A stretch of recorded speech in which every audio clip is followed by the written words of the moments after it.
ಎಲ್ಲರಿಗೂ ನಮಸ್ಕಾರ. ನಾನೇ ಕಿಚನ್ ಬೈ ಸಾಧನ. ಎಲ್ಲರಿಗೂ ಸ್ವಾಗತ. ಇವತ್ತು ಸಾಂಬಾರು ಮಾಡೋದು ತೋರಿಸ್ಕೊಡ್ತಿದ್ದೀನಿ. ತೊಗರಿಬೇಳೆ ಬೇಕಿಲ್ಲ ಈ ಸಾಂಬಾರಿಗೆ. ಅದಕ್ಕೆ ಏನೇನು ಬೇಕು, ಹೇಗೆ ಬೇಕು, ಯಾವ ಥರ ಮಾಡೋದು ಅಂತ ಹೇಳ್ತೀನಿ ನೋಡಿ ಸ್ನೇಹಿತರೆ. ನಮಗೆ ಫಸ್ಟು ಕಡಲೆಬೇಳೆ, ಉದ್ದಿನಬೇಳೆ, ಜೀರಿಗೆ, ಧನಿಯಾ, ಮೆಂತ್ಯ, ಕಾಳುಮೆಣಸು, ಕರಿಬೇವು, ಚಕ್ಕೆ ಇಷ್ಟು ಬೇಕಿರೋದು. ಇದಿಷ್ಟನ್ನು ನಾವು ಬಿಸಿ ಮಾಡ್ಕೋಬೇಕು. ಆಮೇಲೆ ಇದಿಷ್ಟನ್ನು ಬಿಸಿ ಮಾಡಿಕೊಂಡು ಮತ್ತು ರುಬ್ಬೋದಕ್ಕೂ ಹಾಕ್ಕೋಬೇಕು. ಇದನ್ನು ನಾವು ರುಬ್ಬೋದಕ್ಕೆ ಕೊಬ್ಬರಿ ಮತ್ತು ಒಣಮೆಣ್ಸಿನ್ಕಾಯಿ, ಹುಣಸೆಹಣ್ಣು, ಒಗ್ಗರಣೆಗೆ ಕರಿಬೇವು, ಕೊತ್ತಂಬರಿ, ಈ ಈರುಳ್ಳಿನೂ ನಾವು ಬಿಸಿ ಮಾಡಿಕೊಂಡು ರುಬ್ಕೊಳ್ಳೋದಕ್ಕೆ ಹಾಕ್ಕೋಬೇಕು. ಇದಕ್ಕೆ ನಮಗೆ ಒಗ್ಗರಣೆಗೆ ಸಾಂಬಾರು ಈರುಳ್ಳಿ, ಟೊಮೆಟೊ ಇದೆರಡಿದ್ರೆ ಸಾಕು.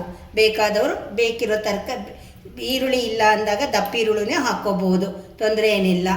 ಇಷ್ಟು ಮಾತ್ರ ಇದ್ದರೆ ನಮಗೆ ಸಾಂಬಾರು ರೆಡಿ ಆಗುತ್ತೆ ನೋಡಿ ಸ್ನೇಹಿತರೆ. ಆಗಲೇ ನಾನು ಎಲ್ಲ ಪದಾರ್ಥ ತೋರಿಸ್ಬೇಕಾದಾಗ ಗಸಗಸೆ ಮುರ್ತಿದೆ ನೋಡಿ. ಗಸಗಸೆ ಒಂದು ಅರ್ಧ ಸ್ಪೂನು ಗಸಗಸೆ ಹಾಕ್ಕೋಬೇಕು. ಈಗ ನಾನು ಇದೆಲ್ಲನೂ ಧನಿಯಾ, ಮೆಂತೆ, ಜೀರಿಗೆ, ಕರಿಬೇವು ಎಲ್ಲ ಹುರ್ಕೊಂಡಿದ್ದೀನಿ. ಕಾಳುಮೆಣಸು, ಚಕ್ಕೆ ಎಲ್ಲನೂ, ಕಡಲೆಬೇಳೆ, ಉದ್ದಿನಬೇಳೆ ಎಲ್ಲ ಹುರ್ಕೊಂಡಿದ್ದೀನಿ. ಗಸಗಸೆನೂ ಸ್ವಲ್ಪ ಬಿಸಿ ಮಾಡ್ಕೊಂಡಿದ್ದೀನಿ. ಈರುಳ್ಳಿ ಸ್ವಲ್ಪ ಬಿಸಿ ಮಾಡ್ಕೊಂಡಿದ್ದೀನಿ. ದಪ್ಪಕ್ಕೆ ಹೆಚ್ಕೊಂಡಿದ್ದಲ್ಲ ಈರುಳ್ಳಿ. ಒಣಕೊಬ್ಬರಿ ಬೇಕಾದರೆ ಹಾಕ್ಕೋಬೋದು, ಇಲ್ಲಾಂದರೆ ಬಿಡ್ಬೋದು. ಅದು ಸ್ವಲ್ಪ ಬಿಸಿ ಮಾಡಿಕೊಂಡು ಹಾಕ್ಕೋಬೋದು. ಬೇಡ ಅಂದರೂ ಸ್ಕಿಪ್ ಮಾಡ್ಬೋದು, ಅದೇನು ತೊಂದರೆ ಇಲ್ಲ, ಅಂಥ ವ್ಯತ್ಯಾಸ ಏನು ಬರೋಲ್ಲ. ಈಗ ನಾನು ಈ ಜೀರಿಗೆ, ಮೆಂತ್ಯ, ಮೆಣಸು ಎಲ್ಲ ಸೇರಿ ನಿಮಗೆ 1.5 ಸ್ಪೂನಷ್ಟು ತೊಗೊಂಡಿದ್ದೀನಿ. ಧನಿಯಾ 1 ಸ್ಪೂನ್ ತೊಗೊಳ್ಳಿ, ಜೀರಿಗೆ 1/4 ಸ್ಪೂನು, ಇನ್ನು ತೋರಿಸಿದ್ನಲ್ಲ ಕಾಳುಮೆಣಸು ಒಂದು 8 ಕಾಳುಮೆಣಸು, ಮೆಂತ್ಯ ಒಂದು 8-10 ಮೆಂತ್ಯ, 1 ಸ್ಪೂನ್ ಕಡಲೆಬೇಳೆ, 1 ಸ್ಪೂನ್ ಉದ್ದಿನಬೇಳೆ, ಅರ್ಧ ಸ್ಪೂನ್ ಗಸಗಸೆ, ಅರ್ಧ ಈರುಳ್ಳಿ ಹೆಚ್ಕೋಬೇಕು. ದಪ್ಪಕ್ಕಿದ್ರೆ ಅರ್ಧ, ಮೀಡಿಯಮ್ ಆಗಿದ್ರೆ 1 ಈರುಳ್ಳಿ ಹೆಚ್ಕೊಂಡು ಬಿಸಿ ಮಾಡ್ಕೋಬೇಕು. ನಾನು ಈ ಲೋಟ ಅಳತೆಗೆ ತೋರಿಸ್ತಾ ಇದ್ದೀನಿ.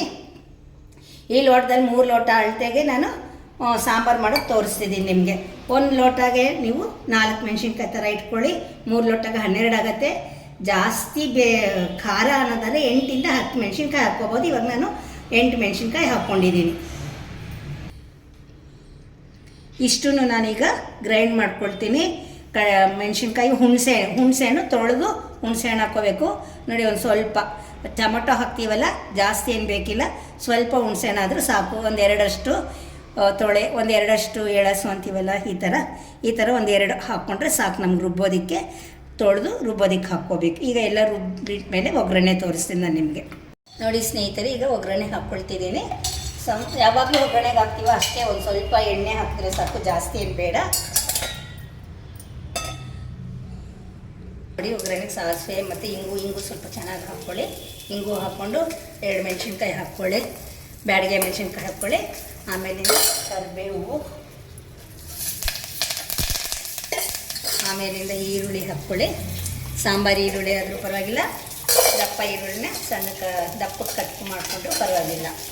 ಈಗ ಹಾಕ್ಬಿಟ್ಟು ಮಾಮೂಲಿ 1-2 ಸತಿ ಕೈ ಆಡಿಸಿ ನೋಡಿ. ಈರುಳ್ಳಿ ಇಷ್ಟು ಮಾತ್ರ ಶೈನಿಂಗ್ ಬಂದಿರುತ್ತೆ ನೋಡಿ. ಈಗ ನಾವು ಟೊಮೆಟೊ ಹಾಕ್ಕೊಳ್ಳೋಣ.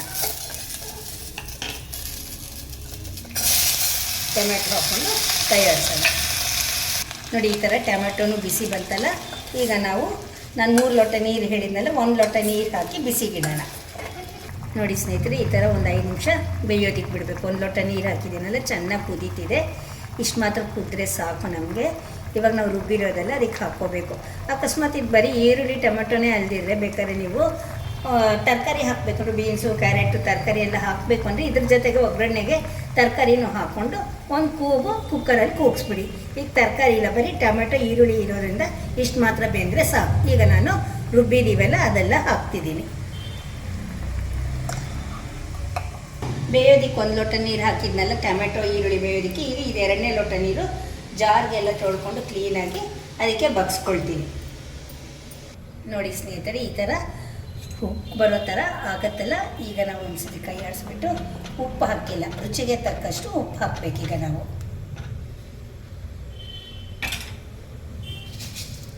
ರುಚಿಗೆ ತಕ್ಕಷ್ಟು ಉಪ್ಪು ಹಾಕ್ತಿದ್ದೀವಿ. ಆಮೇಲಿಂದ ಕೊತ್ತಂಬರಿನೂ ಹಾಕ್ಬಿಡೋಣ. ಆಮೇಲೆ ನಮ್ಮನೇಲಿ ಬೆಲ್ಲ ಹಾಕಿ ಅಭ್ಯಾಸ, ಹಾಗಾಗಿ ಸ್ವಲ್ಪ ಬೆಲ್ಲ ಹಾಕ್ತೀನಿ. ಬೆಲ್ಲ ಬೇಡ ಅಂದವರು ಬೆಲ್ಲ ಸ್ಕಿಪ್ ಮಾಡ್ಬೋದು. ಇದಿಷ್ಟು ಹಾಕ್ಕೊಂಡ್ಬಿಟ್ಟು ಒಂದ್ಸತಿ ಕೈ ಆಡಿಸಿ ಮತ್ತು ನೋಡಿ ನಾವು 2 ಲೋಟ ಉಪಯೋಗಿಸಿದ್ವಲ್ಲ, ಇನ್ನೊಂದು ಲೋಟ ಇದೆಯಲ್ಲ, ಅರ್ಧ ಲೋಟ ನೀರು ಇವಾಗ ಹಾಕ್ಕೊಳ್ತೀನಿ.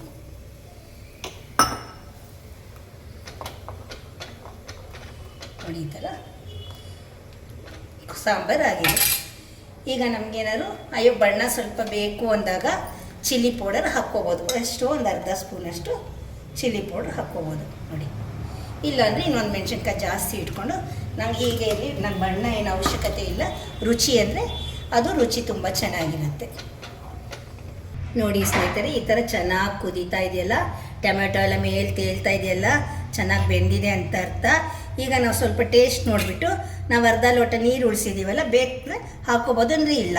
ಈಗ ಸ್ವಲ್ಪ ಖಾರ ಅನಿಸ್ತಿದೆ, ಒಂದು ಚೂರಷ್ಟು ಇದರಲ್ಲಿ ಅರ್ಧ ನೀರು ಹಾಕ್ತಿದ್ದೀನಿ. ಕೊತ್ತಂಬರಿ ಕರಿಬೇವು ಎಲ್ಲ ಹಾಕಿದ್ದೀನಿ, ಎಲ್ಲ ಚೆನ್ನಾಗಿದೆ. ಈಗ ಒಳ್ಳೆ ಟೇಸ್ಟ್ಫುಲ್, ಒಳ್ಳೆ ಘಮ ಘಮ ಇದೆ. ತೊಗರಿಬೇಳೆ ಇಲ್ದಿರ ಇಡ್ಲಿಗೆ ಸಾಂಬಾರು ಊಟಕ್ಕೂ ಚೆನ್ನಾಗಿರುತ್ತೆ, ತಿಂಡಿಗೂ ಚೆನ್ನಾಗಿರುತ್ತೆ. ನೀವು ಯಾವಾಗಾದರೂ ಮಾಡಿ ಹೇಗಿದೆ ಅಂತ ಹೇಳಿ ಸ್ನೇಹಿತರೆ. ಟೇಸ್ಟ್ಫುಲ್ಲಾಗಿರುತ್ತೆ. ನಾವು ಈ ನಡುವೆ ಈ ಥರನೇ ಮಾಡ್ತೀವಿ ಇಡ್ಲಿಗೆ ಸಾಂಬಾರು. ತರಕಾರಿ ಹಾಕಿದ್ರೂ ನಮಗೆ ತೊಗರಿಬೇಳೆ ಏನು ಬೇಕಿಲ್ಲ. ನೋಡಿ ಎಲ್ಲ ಕಡೆಯೂ ಕುದೀತಿದೆ, ಟೊಮೊಟೊ ತೇಲ್ತಾ ಇದೆಯಲ್ಲ, ತೇಲ್ತಿದ್ರೆ ಈರುಳ್ಳಿನೂ ತೇಲ್ತದೆ ನೋಡಿ, ಈರುಳ್ಳಿನೂ ತೇಲ್ತಿದೆ, ಟೊಮೆಟೊನೂ ತೇಲ್ತದೆ ನೋಡಿ. ನೋಡಿ ಎಲ್ಲ ಜಾರ್ತಿದೆ ನೋಡಿ, ಜಾರ್ತಿದೆ ಟೊಮೆಟೊ ನೋಡಿ, ಈರುಳ್ಳಿನೂ ನಾನು ಮೇಲಿಂದಲೇ ತೆಗೆದಿದ್ದೀನಲ್ಲ, ಈರುಳ್ಳಿ ಟೊಮೆಟೊ ಎಲ್ಲನೂ ಮೇಲೆ ಬಂದಿದೆ. ಇವಾಗ ಚೆನ್ನಾಗಿ ಅದು ಮೆತ್ತಗೆ ಬೆಂದಿರುತ್ತೆ ಅಂತ ಅರ್ಥ. ನಾವು ಕುಕ್ಕರ್ ಇಲ್ದಿರ ಪಾತ್ರೆನಲ್ಲಿ ಮಾಡಿದ್ರೆ ನಿಮಗೆ ಅರ್ಧ ಗಂಟೆನಲ್ಲಿ 20 ಹಾಫ್ ಆನ್ ಅವರಲ್ಲಿ ಚೆನ್ನಾಗಿ ಸಾಂಬಾರು, ಇಷ್ಟು ಸಾಂಬಾರು ಮಾಡ್ಕೋಬೋದು. ನೀವು ಟೇಸ್ಟ್ ಮಾಡಿ ಹೇಗಿದೆ ಅಂತ ಹೇಳಿ. ನೋಡಿ ಸ್ನೇಹಿತರೆ, ಇಡ್ಲಿ ಸಾಂಬಾರು ಸೂಪರಾಗಿದೆ. ನಾವು ಎಲೆಕ್ಟ್ರಿಕ್ ಕುಕ್ಕರಲ್ಲಿ ಇಟ್ಟಿದ್ದೀವಿ ಇಡ್ಲಿನ, ತುಂಬ ಚೆನ್ನಾಗಿರುತ್ತೆ. ಇಡ್ಲಿ ಸಾಂಬಾರು ಟೇಸ್ಟ್ ಮಾಡಿ ಹೇಗಿದೆ ಅಂತ ಹೇಳಿ. ನೋಡಿ ಸ್ನೇಹಿತರೆ, ನೀವು ಮಾಡಿ ಟೇಸ್ಟ್ ಹೇಗಿದೆ ಅಂತ ಹೇಳಿ. ನಾನಿ ಕಿಚನ್ ಬೈ ಸಾಧನ ಯಾರು ಸಬ್ಸ್ಕ್ರೈಬ್ ಮಾಡ್ಕೊಂಡಿಲ್ವೋ ಮಾಡ್ಕೊಳ್ಳಿ ಸ್ನೇಹಿತರೆ. Thank you friends, bye.